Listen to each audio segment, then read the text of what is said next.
嗨，大家好，我是躺平叔。今天是2020年8月23号。這一期我們繼續聊聊伊朗，聊聊中東，聊聊波斯局勢。今天是美國和伊朗發生戰爭的第177天。就在周五特朗普他在安德魯斯基地登上的那個空軍1號之前又向記者發表伊朗問題的一些個講話。他說即使在他宣布對伊斯蘭共和國發動經濟帝日之後，軍事選項依然存在。當被問及向經濟戰轉變是否意味着軍事選擇收縮的時候，特朗普說不，完全不是，這只是意味着我們正在觀察會發生什麼，我們正在目睹事態發展。他們沒有錢，沒有海軍，沒有空軍，通戰率350%，他們不給士兵發饷，他們不給警察發薪，所以我們就看看會發生什麼。特朗普表達的意思就是觀望，一邊繼續給伊朗的這個經濟制裁加碼，明天就要和盤托出，要經濟帝日，对吧？要採取哪些措施？一邊在觀望，但是同時也不放棄軍事選項，繼續施壓。特朗普還說他說在德黑蘭尋找談判夥伴是他面臨最大的挑戰之一。特朗普還說沒人想當伊朗總統，他說這實際上是我面臨的最大難題之一，沒人想當伊朗總統。他們會說誰想當總統？不，我不想當總統。特朗普的意思就是伊朗現在沒有拍板的人，沒有能說了算的人，也不知道找誰談判。特朗普說我們現在跟伊朗只是換了個玩法這是特朗普的態度。在這個社交媒體上特朗普再一次固執的將這個霍爾木茲海峽畫成了美國的新領土，發帖，這個也很有意思這個很符合特朗普的這個風格，跟地保的風格不一樣地保是好歹搞一個選舉，對吧，在那兒然後宣稱這就是俄羅斯的新領土，然後他這程序要走一下，俄羅斯的杜馬，對吧，投票把程序走完，這是俄羅斯的新領土。但是特朗普就不一樣了特朗普宣布是新領土，他在他的社交媒体上發個帖子，說這個地方就是美國新領土，比較隨意有媒體說伊朗霍爾木茲海峡的生死劫不敌美國的叫蟒戰略，也有人把這個特朗普和那個貝森特現在搞的這一套叫蟒蛇戰略，就是先把伊朗給纏住，然後現在開始收縮了。蟒蛇把獵物一纏住之後，他就通過的这個收縮讓那個獵物窒息，對吧？五虎六臟破裂，這叫蟒蛇戰略。這個也比較形象美國通過海軍巡邏封鎖伊朗港口，保護阿曼一側航線，推動繞道管道以及全面的經濟絞殺，正逐步削弱伊朗對關鍵航道的控制力，迫使其經濟陷入更深困境。霍爾木茲海峽戰略槓桿正在被稀釋，也就是伊朗人將波斯灣這個霍爾木茲海峽武器化已經失敗了，以海峽為牌的能力顯著下降。這個霍爾木茲海峽現狀到底怎麼樣呢？現在綜合各方媒體報道確實按特朗普所說的，霍爾木茲海峽對美國來說它應該可以視同開放了。為什麼這麼說根據阿克西奧斯報道一夜之間有1600萬石油通過霍爾木茲海峽運出，這一數字幾乎已經恢復到戰前石油運輸水平。繼續建設新的石油管道，讓伊朗的未來變得更加艱難。特朗普總統和戰爭部長海克塞斯已經讓伊朗陷入震驚之中，他正在逐步取得對霍爾木茲海峽的全面控制权，石油供應問題正在得到解決。與此同時，伊朗永遠不可能擁有核武器，而財政部長貝森特將在周一宣布毀滅性的打擊。這個 CNN 專門發了一篇文章說2020年8月22號 CNN 商業頻道報道了中東產油國在霍爾木茲海峽危機中成功扭轉局勢的策略。面對伊朗的威脅，沙特、阿聯酋等國石油公司採取了一項高風險的戰術，在美軍護航下，大型油輪夜間關閉船舶自動識別系統 AIS 進行黑暗穿梭，秘密將原油從波斯灣運至阿曼灣，再轉駁就是船對船轉移有效規避了伊朗無人機襲擊，並將保險與安全風險從商業航運轉移至美國政府與產油國自身。美國能源部數據顯示此舉使海峽實際日均運油量維持在800至900萬桶，是分析機構基於公開信號預估的2倍。儘管該水域狹窄，不到24英里且雷達仍可探測，但近2周80%的通航船舶採取此黑暗模式。文章指出這一臨時方案緩解了因戰爭導致的全球石油供應危機，同時產油國通過陸上管道沙特東西向管道繞行約500萬桶每天，全球其他地區就巴西圭亞那美國非洲都在增产補缺。此外，美國釋放了4億桶戰略儲備，中國動用庫存並減少進口，全球需求因高價而萎縮，共同維持了市場平衡。當然了，話也說回了這種策略也不能長久，因為畢竟大國它的石油儲備還有美國的儲備都是有數的，你這樣不停的往外釋放，它的總有一天要这么下去储備也就用盡了。所以說這個不能長久英國海上貿易行動辦公室數據顯示，上周就一周有近200艘船只通過霍爾木茲海峽，高於1周前的150艘。也就是你看，伊朗越封鎖，這船走的還越多。而2周前通行量僅40艘。海事情報機構開普勒的數據顯示，過去2周該海峽超過80%的貨運輸船舶要麼選擇美國支持或者聯合國國際海事組織許可的阿曼繞行航線，要麼關閉船舶自動識別系統，隱匿航行。這裡面還有一個問題就是伊朗的那些所謂的關係國就是伊朗號稱的盟友朋友，他們的船也要通過伊朗那邊。那伊朗你不能不讓人走吧？你對吧？前面当面喊人二哥，後面不讓人走嗎？不合適吧？所以你看也有媒體報道他說過去12小時內6艘能源運輸船通過霍爾木茲海峽，這6艘呢，其中有大國的天然氣這個運輸船，還有伊朗的油輪，伊朗的天然氣油輪，這個走的據說都是霍爾木茲海峡北部航線，但是這個也沒有最終得到確認這個美國海軍還在那攔截呢，伊朗的船十有八九你是走不了的，你是對吧？你走到印度洋也被你拦回来。這個 CNN 他說伊拉克、印度、巴基斯坦與中國先後與伊朗進行了談判，確保他們相關的一些油輪能夠通過霍爾木茲海峽。這個很有可能你想巴基斯坦對吧？這人家斡旋，伊朗你能攔嗎？印度跟伊朗正在合作是吧？開發那個港口這些關係戶都得從伊朗那兒走，伊朗也不好攔。那伊拉克就更特殊了伊朗官方媒體伊通社報道，在巴格達就是伊拉克通過多個外交渠道多次提出請求後，伊朗已批准伊拉克油輪通過霍爾木茲海峽，確保伊拉克油輪獲得特殊通行權，是伊朗議會議長加里巴夫訪問伊拉克期間巴格達提出的主要訴求之一。阿拉伯的媒體報道說伊朗在巴格達多次請求後特別許可伊拉克油輪通過霍爾木茲海峽。伊朗表示，至少1/3的伊拉克戰前出口量已獲得伊朗許可通過。伊拉克總統阿梅迪證實，最近幾天已得到便利，但表示此事仍然複雜。伊拉克南部海運出口已恢復至每日約120萬桶，從今年早些時候的接近0的水平上升，但僅為戰前350萬桶水平的1/3。伊拉克還通過土耳其、敘利亞和約旦擴大替代路線。所以這裡面我覺得有貓膩就是伊朗人為什麼讓伊拉克的油輪過呢？我想到這個2月28號之前美國對伊朗也是封鎖的，那就是那個就制裁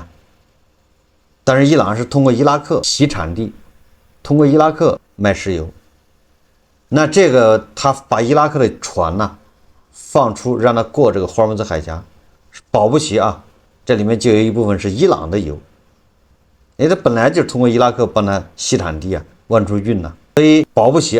這伊朗和伊拉克之間達成默契，就是我允許你一天出去多少艘船，多少油，但是你必須，对吧？这油裡面有多少是伊朗的？因为现在伊朗被美軍已經徹底圍死了，一滴油都賣不掉。如果能夠通過伊拉克，對吧？借着伊拉克這個油輪呢，往出能運一些，那麼很有可能這個伊朗他就允許伊拉克的油輪往出跑，但是只有前提條件。當然這個是我推測啊，要不然伊朗他怎麼可能讓伊拉克往出賣油呢？伊拉克現在對伊朗也不客氣啊，這個新的總理上來之後啊，把所有的親伊朗的這些人都在洗掉了。要求這個伊拉克的什葉派民兵在9月15號之前交槍放下武器，這個恐怕是個交易啊。這個伊朗最高國家安全委員會秘書這個雷扎伊啊，他周六表示啊，他再一次表示說，霍爾木茲海峽已經關閉，除非美國改變其行為並履行其承諾，否則不會重新開放。雷扎伊在接受國家電視台採訪時說啊，如果美國改變其行為並履行其承諾，局面將會有所不同。但這一次美國必須採取行動，他不能僅通過言語和談判來解決。李薩伊啊，就雷扎伊表示啊，伊朗已與阿曼就海峽中的一條中間航道達成協議，但聯合聲明尚未最終敲定。這個委婉地表達了啊，伊朗和阿曼之間沒有達成協議，就是表面上談好了，但是對吧，不能最終聲明啊來敲定，對外公布，那不就說明還是沒談好嗎？最終還是沒談好啊！這個雖然這個最高國家安全委員會秘書雷扎伊啊一再強調霍爾木茲海峽關閉，但是啊，事實上是剛才已經說了，都開通了。這恰恰說明啊，伊朗人拿霍爾木茲海峽做武器，這個失敗了，反而讓人感覺啊，這個伊朗人是一遍又一遍的向美國喊話，趕緊談判吧，就這意思。我們談一談啊，你改了之後，我們霍爾木茲海峽才能開放。實際上，霍爾木茲海峽已經開放了，就是所有的這個波斯灣的這個國家啊，叫蝦油蝦路，蛇油蛇道，人家都通過各種方式打開了。沙特、卡塔爾、阿聯酋是通過阿曼那個南側美軍保護之下，油輪正常的運行。伊拉克，你看看，直接就是通過伊朗那兒出，還有誰啊？不都開了嗎？所以你現在回頭看啊，伊朗是封鎖海峽，反被美國鎖死港口啊！伊朗油價暴漲，夢碎。美國一招讓王牌變廢紙，原本想靠封鎖霍爾木茲海峽拿捏全球，逼美國讓步，打到最後卻發現沒人被拿捏，只有伊朗自己恰恰被鎖死。這場美國伊朗博弈打出離譜的單向局面，堪稱戰略翻車的典範。今年3月，伊朗打響海峽封鎖戰，局勢一度極度緊張，革命衛隊快艇、無人機輪番出動，威脅過往所有的商船，全球市場瞬間恐慌，油價短短數日暴漲近70%，布倫特原油從75美元一路狂飆，最高突破126美元大關，畢竟全球20%的石油，也就是一天2000多萬桶，需要通過霍爾木茲海峽。所有人都默認啊，伊朗拿捏了全世界的能源的命門。可短短5個月過去，劇情卻迎來了180度驚天大反轉。哪怕伊朗依舊高調封鎖海峽，油價卻穩穩回落到80美元區間。現在就在附近震盪，是吧？有的時候還高的時候還到過90啊。外界徹底看清真相，伊朗的封鎖威脅已經徹底失效。最打臉的現實擺在眼前，海峽從來沒有真正的斷流過。海事權威數據顯示，近60%油輪全程關閉船舶、定位器啊、應答器啊，這些船只深夜隱蔽航行，在公海悄悄完成船對船原油轉運。大批外籍油輪換裝馬甲，無視伊朗禁令穿梭海峽。阿聯酋、科威特石油企業更是頂着風險正常做生意。對國際商船來說，伊朗的威脅只是虛張聲勢的紙老虎。伊朗僅靠快艇和常規的監控，根本堵不住寬闊的海峽。夜間監控短板明顯，根本無力排查所有的隱蔽通航的船只，只能威脅掛有西方旗幟、買西方保險的正規的大船。面對游走灰色地帶的民間的船隊，伊朗完全束手無策。就是船對船什麼意思啊？就是最危險的那一節，我們昨天節目介紹了，從波斯灣裡面把那油運出来，運到這個阿聯酋這個就印度洋這個港口叫夫查伊拉港吧，到那兒，這個是要經過霍尔木茲海峽的這一段呢，是人家沙特、阿聯酋、卡塔爾這他們政府組織的船队啊，然後出來之後呢，船对船就從這個船上往那些遠洋遊輪上面去灌完了，遠洋遊輪就開到韓國、日本、馬來西亞，也到處去運啊，印度。對於遠洋遊輪來說，它沒有風險，對吧？這個風險是沙特、阿聯酋這個國家他們的石油公司，他們也在美國的保護之下，所以說這個你說這一下就把伊朗遏制霍爾木茲海峽的這個咽喉這一招給破了。這個掛了美西方制的啊，受美西方保險公司保險的這些船，他是不敢走霍爾木茲海峡的。萬一打了誰賠呢？是吧？你找美国政府嗎？你找誰啊？人家不敢，这是商業航運的人不敢。那沒關係，你們不要通過霍爾木茲海峽，你們就在這個海峽外面等着，對吧？由政府有這些王爺國他們的石油公司，他們組織的船承擔這段風險，他們把這個東西運過霍爾木茲海峽。你看看，美國就成了這個局啊，押標的。確實啊，這一招，你說我相信這一招把伊朗搞得沒辦法。伊朗你去打這個船，人家不怕你，你打吧。那邊有美軍的直升機、戰鬥機在那護航，你的導彈、你的無人機，對吧？你也過不來。完了之後，把你的雷達也炸掉了，你大晚上你也看不見，沒有雷達嗎？它靠肉眼怎麼看得見呢？然後你再像那個無人艇呢，或者叫什麼快艇，你過來騷擾人家武裝直升機在那等着你的。所以這個美國中央司令部他们老是說，對吧？我們是在打擊啊，削弱伊朗控制霍爾木茲海峽的能力。果然啊，名不实，就所言不虛，確實是在打擊伊朗控制霍爾木茲海峽的能力。現在伊朗要封鎖霍爾木茲海峽，封鎖不住了，就這麼個事啊，這麼個局面。但是反過來，這美國把伊朗的港口那可是圍得水泄不通啊，滴水不漏。美方依托全球衛星網絡偵察和電子情報系統，全天候監控伊朗核心的石油出口港哈爾克島周圍啊，長期控制，毫無動靜。自7月以來，沒有一艘伊朗原油油輪能順利駛出波斯灣。不管船只是否隱藏信號，只要專運伊朗石油，立刻被鎖定。等待違規船只，要麼是重磅的制裁，要麼是美軍武力打擊。一場博弈下來，形成荒誕又殘酷的單向封鎖格局。伊朗封不住全世界的運油通道，美國卻鎖死了伊朗的生路，這直接把伊朗經濟逼到絕境，半條國運徹底被掐斷。石油出口撐起伊朗一半財政收入，是國家核心命脈，如今出口近乎歸零。外匯儲備銳減，民生徹底崩盤，伊朗貨幣匯率暴跌，國內通脹衝破60%。我今天看一個博主發的帖子啊，現在在伊朗加油換成人民幣，大家都不敢想象啊，在伊朗加油如果換成人民幣啊，是多少錢呢？一升啊，在伊朗加油，把你的車油箱加滿，大概越野車啊，油箱能加84升。84升，你要掏人民幣掏多少錢呢？我都不敢相信啊！这我要核實一下，這個是最新發的啊，8月22號發的，把那個84升的大油箱給灌滿，你要換算成人民幣啊，付錢就付1毛錢，你敢信嗎？那有人就說，我靠，這麼便宜啊？那這對伊朗人可不便宜，伊朗人他沒有人民幣啊。他只有里亞爾啊，現在啊，1億人民幣兌換里亞爾，大概是黑市是要30萬里亞爾，就是1億人民幣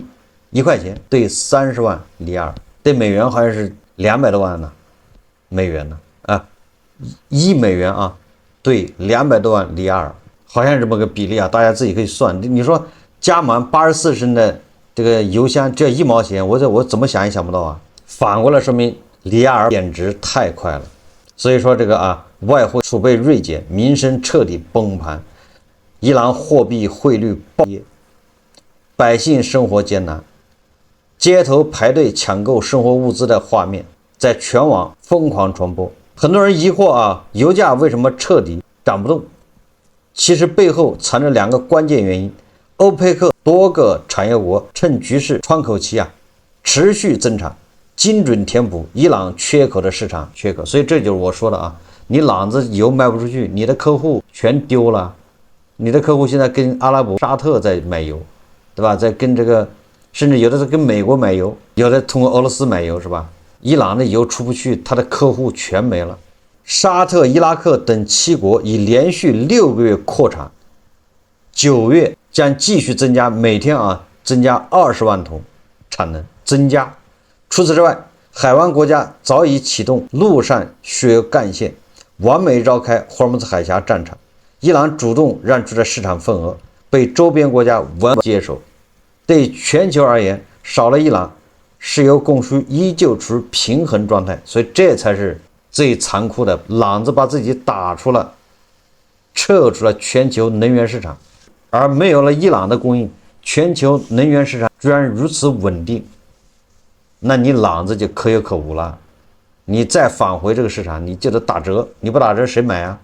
所以說朗子把自己拿霍爾木茲海峽做武器，結果砸的是自己的腳。由於全球並沒有出現短缺危機，自然也就沒有恐慌性的油價暴漲。如今局勢徹底明朗，特朗普的算計已經完全得逞，不發動大規模戰爭，只用海上封鎖持續放血伊朗，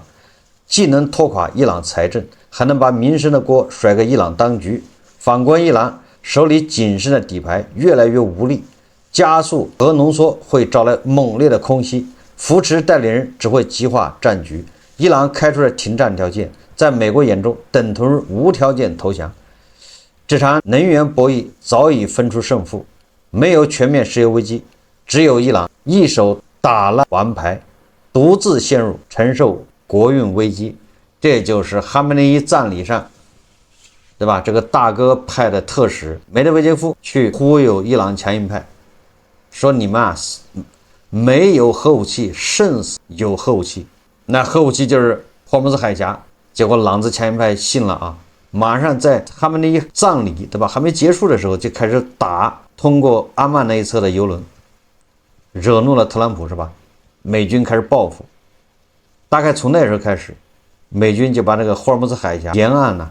伊朗人的這個雷達監視設備、監視系統全部給它拔掉了，清理了。伊朗對霍爾木茲海峽的控制能力急劇下降。後面就出了這個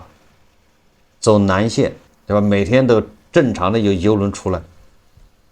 所以這一招破了伊朗人拿霍爾木茲海峽做武器的這個夢想，也就是一手好牌打爛了。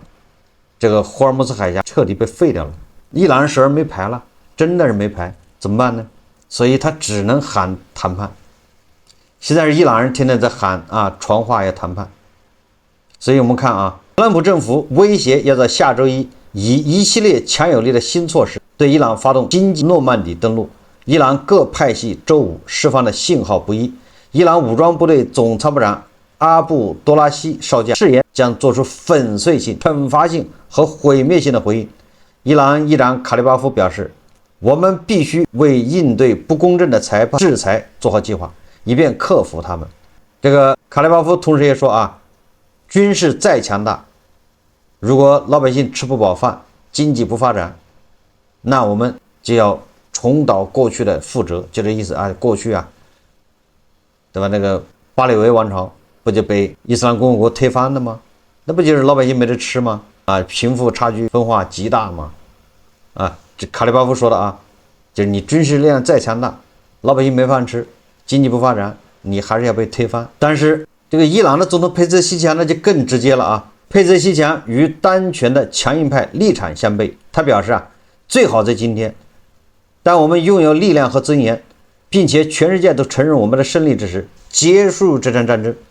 美國面臨的最大問題是，過去的制裁都未能奏效，新一輪制裁和金融懲罰能否成功迫使伊朗做出讓步？一些專家認為更多的極限施壓和二級制裁將使雙方陷入指入前途未卜的未知領域。持續的封鎖已產生效果，伊朗石油出口已嚴重受阻，美國的施壓行動已嚴重困擾伊朗民眾的生活，導致物價大幅上漲，失業率飆升，與此同時，在霍爾木茲海峽，越來越多的船只關閉信號，安全通過霍爾木茲海峽。所以說，特朗普這搞的叫蟒蛇戰略啊，對伊朗的絞殺啊。伊朗總統佩泽西奇扬說啊，他說我啊，曾在最高領袖面前，就是這個老哈梅內伊啊，在他的演講中，他也公開表示，我們必須超越這種既非戰爭也非和平的狀態。我們不會在敵人面前屈辱的退縮和低頭，我們可以帶着力量坐下來，也能用邏輯解決我們的問題，這是可能的。我們也在努力實現這一目標。佩泽西奇揚還搬出了已故的領袖哈梅內伊的話，說哈梅內伊說了，我們不要跟美国就是不戰不和，就是既不是戰爭狀態，也不是和平狀態，這麼相持這個對伊朗的經濟發展不好。我们跟美國談判並不是屈辱、退縮或者低頭，這是合理的爭取權益，就這意思就是佩澤西奇揚一再要求跟美國要繼續談判。像現在這種情況，不戰不和，伊朗受不了。所以這個佩澤西奇揚的觀點就是現在結束戰爭更好，凸顯伊朗的這個急迫緊迫，伊朗的經濟瀕臨崩潰，伊朗着急，而美國卻越來越淡定。就特朗普韜光養晦，特朗普的經濟戰剛升級，阿聯酋已經站隊，國內產能釋放，繞峽管道推進，美國可以等，而伊朗等不起，石油賣不出去，通脹80%，GDP 萎縮5.4%。諾貝爾經濟學獎得主托馬斯·謝林說過，當一方開始討論體面結束時，他已經對繼續對抗的成本做出了計算。伊朗正在算這筆賬，而美國不急，因為時間站在他這邊。而伊朗還在對周邊國家發出威脅伊朗警告各國不要參與美國針對伊朗發起的經濟戰，否則將被視為敵人。法新社報道伊朗最高國家安全委員會主席雷扎伊星期六就8月22號在國家電視台發表講話說，我們向所有國家聲明，不要加入美國發動的經濟戰。也就是這很有意思這個美國逼全球其他國家站隊，我要對伊朗進行經濟戰，你們的站隊無論是盟友還是大國你們都得表態選邊站隊。伊朗也跳出來選邊站隊，是你們全球這些國家都要選邊站隊，你們如果要站到美國那一邊，你們就是伊朗的敵人。他警告任何參與對我們實施經濟制裁的國家都將被視為敵人。他也說如果相關國家拒絕與美國保持距離，伊朗將損害他們的利益。雷扎伊稱，伊朗在這場戰爭中還有更多的籌碼，並聲稱我們尚未攻擊美國的任何經濟利益，到目前為止我們只打擊了軍事基地，但如果他們想對我們實施經濟制裁，美國在伊朗周邊和其他地方都有石油和經紀公司，我們會打擊他們。他也說如果特朗普採取行動，伊朗的反擊將會如同地震般強烈，就是海嘯一般地震一般的。雷扎伊重申，除非美國履行6月簽署的諒解備忘錄中的承諾，否則霍爾木茲海峽將繼續關閉。這一次華盛頓必須先採取行動。美國總統特朗普19日說美國將對伊朗發動有史以來最具毀滅性的經濟行動，並形容這是一場規模空前的經濟戰和孤立。美國也呼籲大國、華盛頓的盟友和競爭對手都加入針對伊朗的升級行動。而阿聯酋周二宣布將暫停與德黑蘭所有貿易和金融往來，直至另行通知。你說伊朗還恐嚇其他國家有什麼用呢？伊朗讓其他國家在美國和伊朗之間選邊站隊，他還威脅上你說怎麼弄？誰苦誰自己知道霍爾木茲海峽終於被伊朗人把它打廢了，就是這張牌徹底廢了，成了一個笑話，自己被堵住了。但是他想堵世界的這個油卻沒有堵住。具體的特朗普要對伊朗要使出什麼經濟大招，我們明天繼續關注。而伊朗呢，又會採取什麼反制措施，也值得期待因為我相信狼子不會坐以待斃兔子急了還咬人呢。好，這期節目咱們就聊到這裡，感謝大家收看。如果喜歡我的節目，歡迎訂閱、點讚、評論，謝謝大家。